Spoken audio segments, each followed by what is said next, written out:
My name is Tyrone Amos. I am from Sweetwater, Texas. I am 38 years old. What are some of the things you feel you lost by your incarceration? Well, as far as some of the things I lost during my incarceration, I feel as far as family-wise, my main losses were the grooming of my kids that are now 17, 18, and 19 years old. I lost a lot, not being able to be around them during their youth and helping them and grooming them to grow up to be respectable young men and women. And also losing my grandmother and several older aunts that grew me, as a child.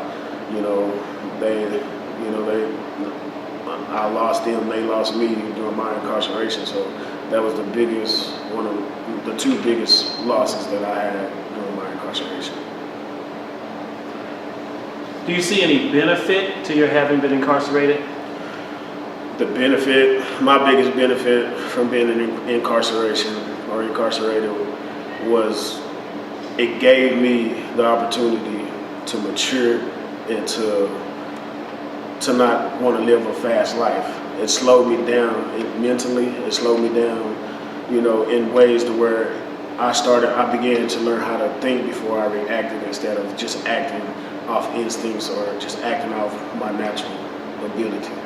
So as far as the benefit of it, I feel like that it helped me mature or put me in a position where it slowed my life down, and I had a chance to really look myself in the face and understand what it is that I did and what I got to do from here on out.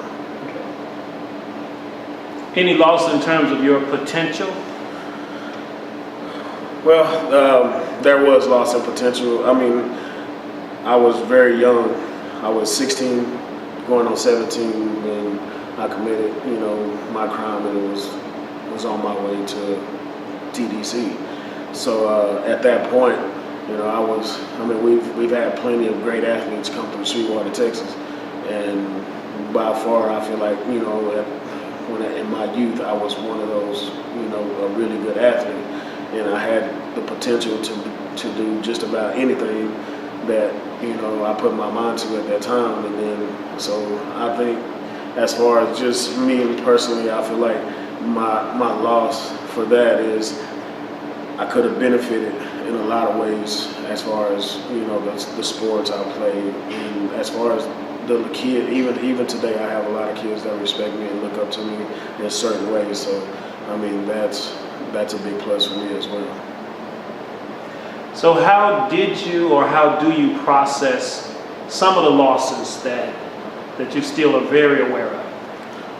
Well, the way I process most of the losses that I do now is I take to heart, my family ties. I want to be able to, whatever bridges that we need to mend to keep the family together and to make it stronger. That's my biggest concern right now, is to make family strong. What's gone forever?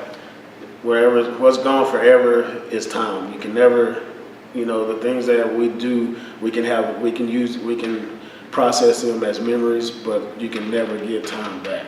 What are some of the things you feel that persons who have not experienced incarceration may not understand in terms of what might cause you grief or pain, both in and out of prison?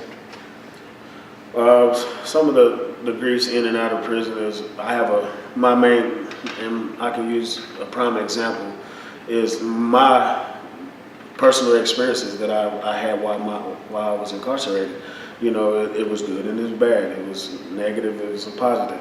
So my main thing is I have two older sons, and one of my 18-year-old is, is going down that road to where he don't want to listen, or he thinks everything that we try to give him is to hurt him. But it's just my only advice to him is I want to keep you from experiencing the same things that I had to go through, and that's my main priority, is to keep you from doing making the same mistakes and having to see things on the other side, which is TDC, the walls of the TDC. So, I mean, if I can get him from having kids at an early age and going to prison before he's before the age of 17 or 18, I mean, I believe that's a great accomplishment. Amen. How important is it to you to share your experiences with others? It's very important for me to share my experiences with others. I mean, I went through a lot. I took my family through a lot. It's one thing, to go through life thinking that, everything's all about you. But then again, everything that you do and how you do it affects others. And, the main people that support you are the main ones that get hurt the worst. So, I mean, that's a big deal for me. What does redemption of the formerly incarcerated mean to you? Redemption of the formerly incarcerated. I can truly say that redemption is,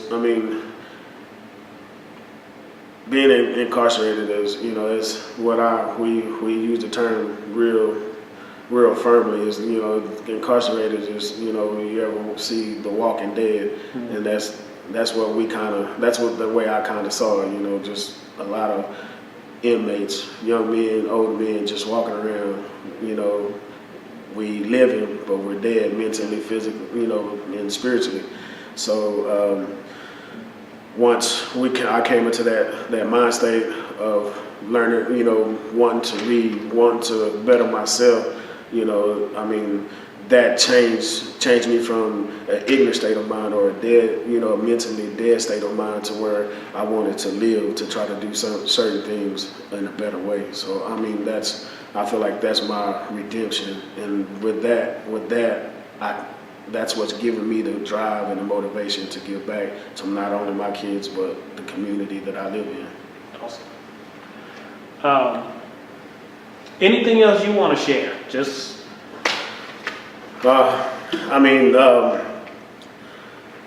Like I say, the incarceration, it took 10 years, took 10 years away from my life, but it took 10 years away from a lot of people that loved and cared about me.